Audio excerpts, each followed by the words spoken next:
सरकार को हटाना है जो 20 साल से। आज देख लीजिए क्या हो रहा है।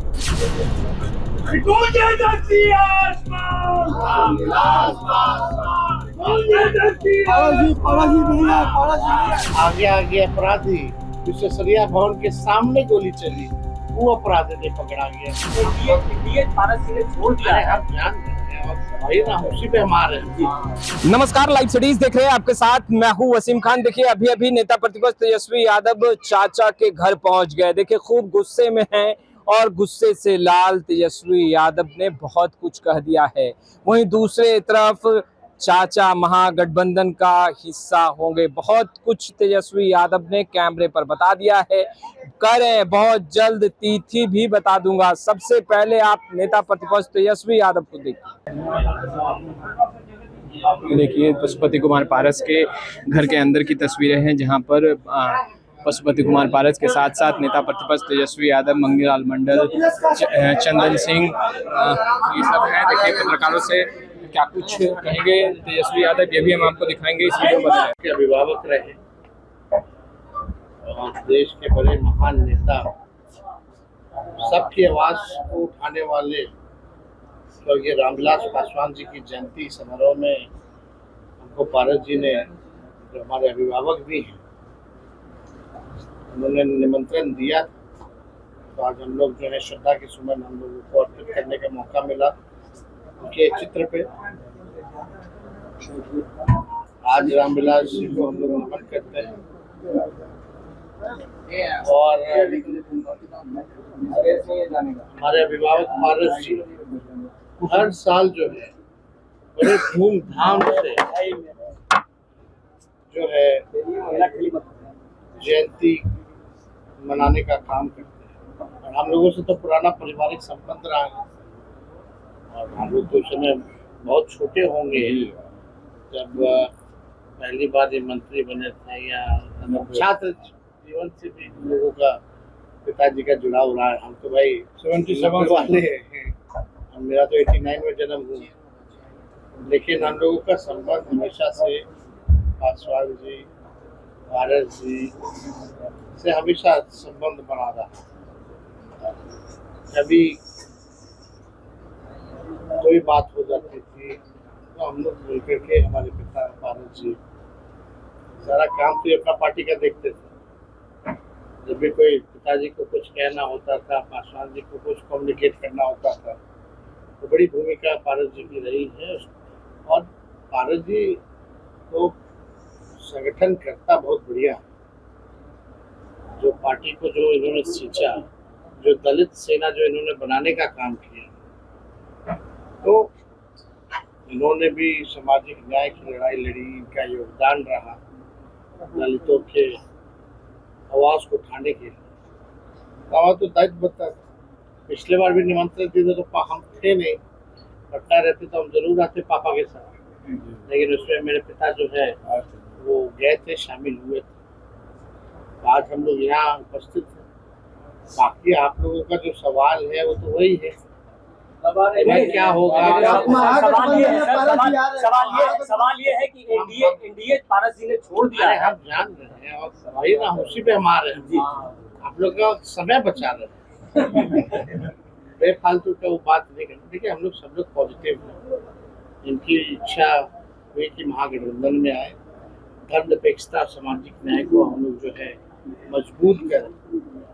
और जिस हिसाब से जो हुआ पूरा प्रकरण, बिहार की जनता जानती है कि क्या है नहीं। तो इसमें महागठबंधन के जितने हमारे सहयोगी दल हैं, उनके सामने भी हमने बात को जो है रख दिया है पारस जी के बारे में, इनके प्रस्ताव के बारे में। और हमको लगता है कि जल्द ही हम सब लोग अस्त व्यस्त थे। आज जो हम लोगों का संगठन का चुनाव चल रहा था, राष्ट्रीय कार्यकारिणी की बैठक आज संपन्न हुई और आज पार्टी की स्थापना दिवस है। तो आपको लगता है जल्दी ही हम लोग जो है किस दिन किस वक्त जो होगा आप लोगों को सूचित हम लोग करते हैं कि कब हम लोग। अच्छी बात है, जो एनडीए को हराना चाहते हैं, जो लोग मजबूत लोग हैं, तो सबका अगर हमको साथ अगर मिले तो इससे बढ़िया बात क्या हो सकती है। इसी सिलसिले में हमको रांची भी जाना था, लेकिन शिबू सोरेन जी का तबीयत जो है बेहतर नहीं रहा, वो दिल्ली के अस्पताल में वो भर्ती है। मुख्यमंत्री जी से भी बात हुई थी हमारी, हेमंत जी से, वो भी बात कर ली है। जेएमएम की भी इच्छा है कि महागठबंधन में आएंगे, तो उनसे भी हम बात करने ही जा रहे थे, लेकिन अभी स्थिति अभी बात करने लायक नहीं है। तो जब भी होगा बता दिया जाएगा। और हम लोग ज्यादा समय बचा नहीं, तो हम लोग भी चाहते हैं कि चीजें जल्दी से हो जाए। ये तय है कि अब आरजेडी के साथ ही आएंगे, तारीखों का ऐलान करना बाकी है। ऑलरेडी कर ही रहना काम, तो काम तो कर ही ना रहे हैं जी जी, तो उसमें कहाँ कठिनाई है किसी को। ना हमें आपत्ति है ना इनको आपत्ति है, मकसद एक है, साथ हम लोगों को आगे चल करके बिहार को बनाने का काम करना है, सरकार बनानी है, सरकार को हटाना है। जो 20 साल से, आज देख लीजिए क्या हो रहा है। मेरे घर के बाहर गोली चली, अपराधी नहीं पकड़ा गया। सीएम आवास के बाहर गोली चली, अपराधी नहीं पकड़ा गया। डेवलपमेंट कमिश्नर जज साहब के घर के बाहर गोली चली, अशोक चौधरी मंत्री के घर के बाहर गोली चली, अपराधी नहीं पकड़ा गया। एडीजी लॉ एंड ऑर्डर की गाड़ी पीछे पीछे, आगे आगे अपराधी।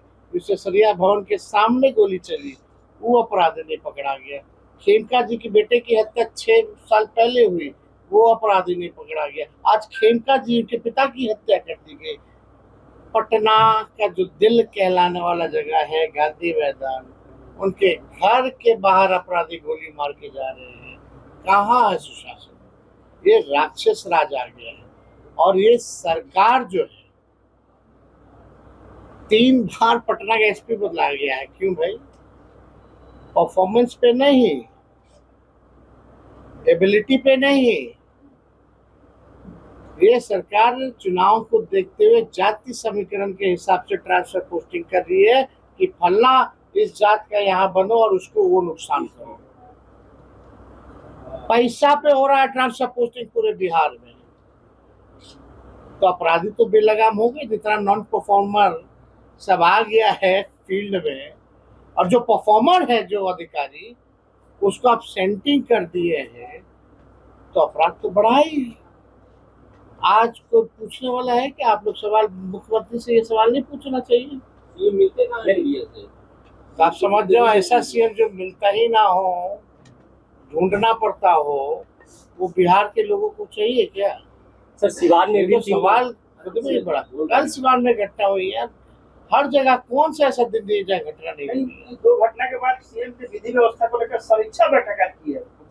अच्छा अच्छा, डीजीपी और एडीजी को तलब किया, तलब ही खाली किया है।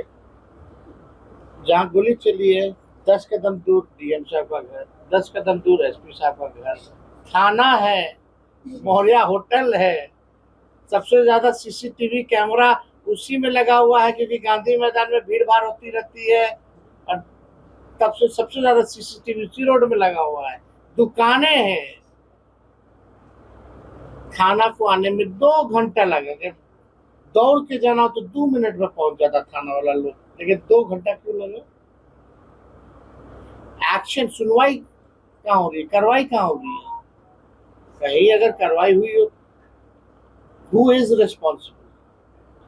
रिस्पॉन्सिबिलिटी किसी का तय किया है? ये घटना हुई है तो कुछ नहीं, बस 2 दिन में आप भूल जाइए। जैसे मेरे घर के बाहर गोलियां चली थी, अब तक अपराधी नहीं पकड़ा गया, बचा क्या है?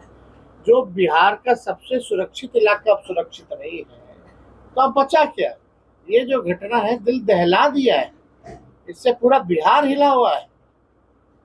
लेकिन माफ करो मीडिया के साथी, आप प्रोपेगेंडा चलाई गई। यहाँ घर में घुस घुस के लोगों को गोलियों से भून दिया जा रहा है। मंत्री के घर भी चोरी हो जा रहा है, वो खबर नहीं होगा। ये प्रोपेगेंडा चलता है। तो जब तक मीडिया के साथी अपने आप को नहीं समझेंगे कि उनकी क्या ताकत है, तब तक बिहार को अगर इस हालात पर अगर लाया गया है, तो आप बिहार में अगर अपराध बढ़ा है, तो मीडिया भी कहीं ना कहीं दोषी है। तो सवाल को सरकार से नहीं पूछते, सारा सवाल विपक्ष के लोगों से ही पूछा जा रहा है। सत्ता पक्ष के लोग कह रहे हैं कि छिटपुट घटनाएं हो रही है, अपराधी को छोड़ा नहीं सत्ता जाएगा। पक्ष भी तो घेरे में, सत्ता पक्ष के लोग आज इसकी निंदा की है, कहा है कि घटना नहीं होनी चाहिए, लेकिन लगातार घटना घट रही है। बड़ा सीमान हो, घटना छोटा घटना क्या होता है? तो आपसे जानना चाहते हैं, बड़ा घटना छोटा घटना क्या होता है?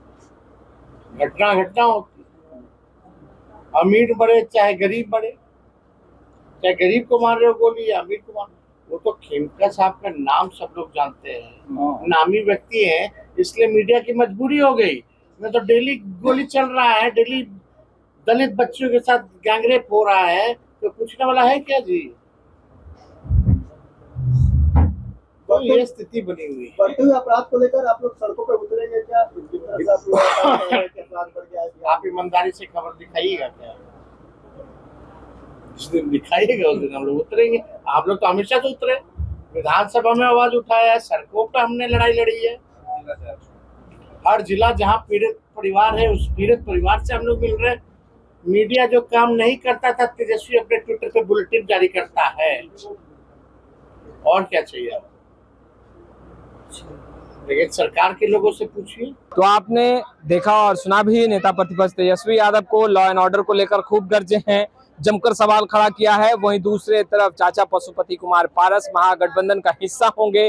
देखिए, सब कुछ स्पष्ट कर दिया है, धुंधली तस्वीरें अब साफ हो चुकी है और अब पशुपति कुमार पारस महागठबंधन का हिस्सा होंगे।